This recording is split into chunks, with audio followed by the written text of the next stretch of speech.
Picture this. I set out to live in Argentina, one of the world's most beautiful countries, on just $600 a month.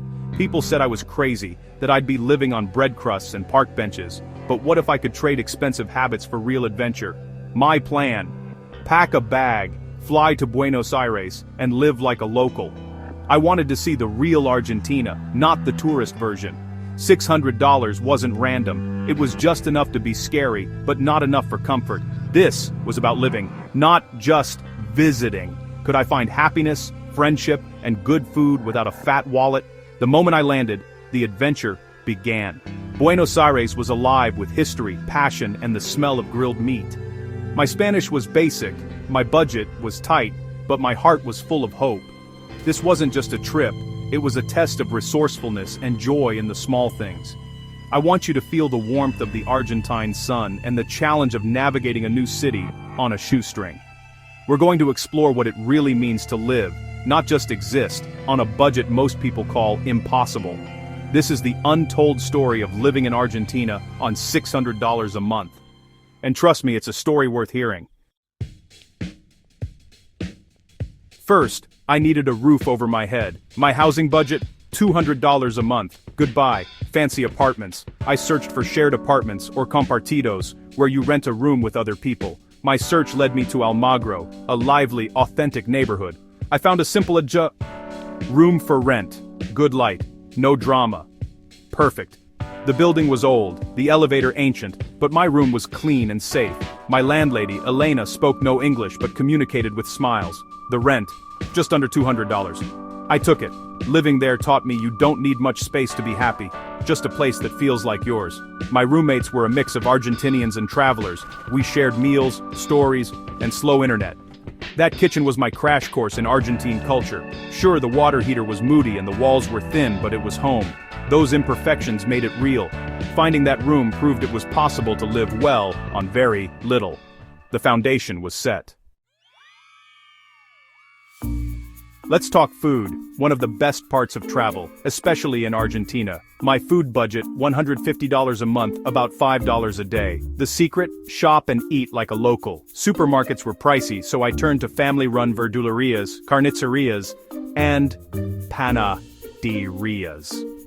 I bought veggies from the man who knew my name, meat from the friendly butcher, and bread from the baker who'd toss in a free media luna. Breakfast, coffee, and media lunas. Lunch, big salads or leftover stew. Dinner, lentils, rice, potatoes, and yes, steak once a week. Asado nights with roommates became a highlight. Cooking on a budget taught me creativity and appreciation for simple flavors. I learned to make lentil stew, empanadas, and drank plenty of mate. The best meals weren't in restaurants, they were shared at home. Eating on a budget wasn't deprivation. It was about smart choices and finding joy in the basics. Every meal felt like a small victory. I discovered you don't need much money to eat well. Good food, good company, and a little creativity go a long way. With a place to live and food sorted, it was time to explore. Buenos Aires is huge, you need public transport, and the Suba card is your golden ticket. Getting one was an adventure. Kiosks, wrong directions, finally a tiny shop with a blue sign. Loaded with pesos, I felt like a real porteño. My transport budget, $30 a month, so every trip had to count. The colectivos, buses, are wild. Each decorated differently, drivers weaving through traffic like pros. At first, it was terrifying. Soon, it was a daily thrill. The bus window became my view into city life. Kids playing soccer, old men at cafes, tango in the park. The subway, is old but efficient, with beautiful tiled stations. I learned to avoid rush hour and mastered the lines. Public transport wasn't just about saving money, it was about joining the city's rhythm. For a few pesos, I could cross the city and collect stories along the way. Every ride was a lesson in humility and connection. The Subi card opened up Buenos Aires for me, and every journey was an adventure. Now, let's talk about the blue dollar, a key to surviving on a budget in Argentina. There are two exchange rates, the official one and the blue dollar, which is much higher. If you bring US cash and exchange it on the blue market, your money nearly doubles. My roommates taught me. Don't use credit cards or ATMs. Bring cash and we'll show you where to go. We went to Florida Street, past the Cambio Whispers, into a backroom jewelry shop. I handed over a $100 bill, got a stack of pesos, almost double the bank rate. It felt sketchy, but it's just how things work. The blue dollar made my $600 stretch much further. It meant rent and food were suddenly more manageable. But it also meant carrying lots of cash and watching the rate daily. It was a constant game of strategy. This was my crash course in Argentine economics. It made me appreciate the stability I'd always taken for granted, and it was essential for making my budget work.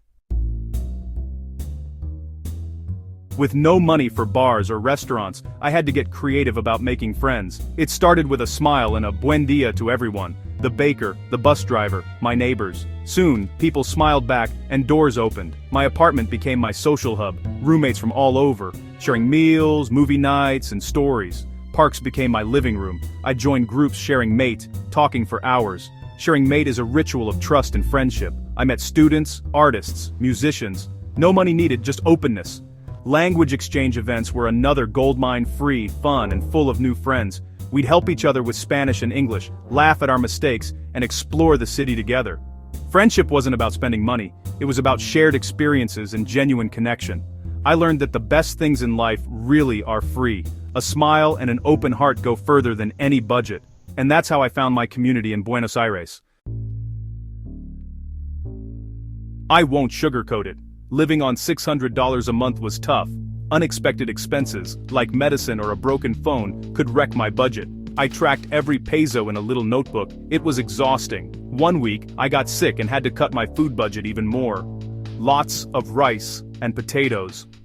I felt weak, homesick, and wondered if I was crazy for trying this. The real test wasn't the adventure, but how I handled the hard times. Every purchase was a debate. Can I afford this coffee, or will I regret it later? It was humbling to walk past restaurants and shops, knowing I couldn't indulge, but struggle builds strength and resourcefulness. When I was at my lowest, my landlady Elena brought me homemade soup, a simple act of kindness that meant everything. The struggles were real, but so was the kindness. Those moments of generosity are what I remember most. Living on a tight budget taught me gratitude and resilience, and it showed me the best side of people. For every struggle, there was a moment of pure joy. The best memories weren't expensive, they were simple and real. I stumbled on a free tango show in San Telmo, just an old man, a bandoneon, and a couple dancing for love, not money. Buenos Aires is a canvas of street art. I spent afternoons wandering, camera in hand, discovering murals that told the city's story. These walks cost nothing but gave me inspiration and color. I had time for real conversations, with booksellers, craftsmen, and strangers in parks. These connections were more valuable than any souvenir. The greatest joy was freedom from material things. I realized I didn't need much to be happy. A roof, good food, friends. Simplicity was liberating, the joy was in sunsets, shared laughs, and living a life that was truly my own. Beauty was everywhere. I just had to look for it, and that made every day extraordinary. That's a glimpse into my life in Argentina on $600 a month. It was harder than I expected, but more beautiful than I could have imagined. A small budget led to a bigger, richer life, full of real connections and unexpected adventures. I came back with a new perspective on money, happiness, and what it means to be truly wealthy. Resourcefulness and kindness became my currencies. The best stories aren't found in luxury hotels, but in the heart of everyday life. And this is just the beginning. There are more tales to tell, more lessons learned, and more incredible people to meet. If this story made you smile or dream, stick with me. Let's keep exploring together. Thank you for being part of the journey.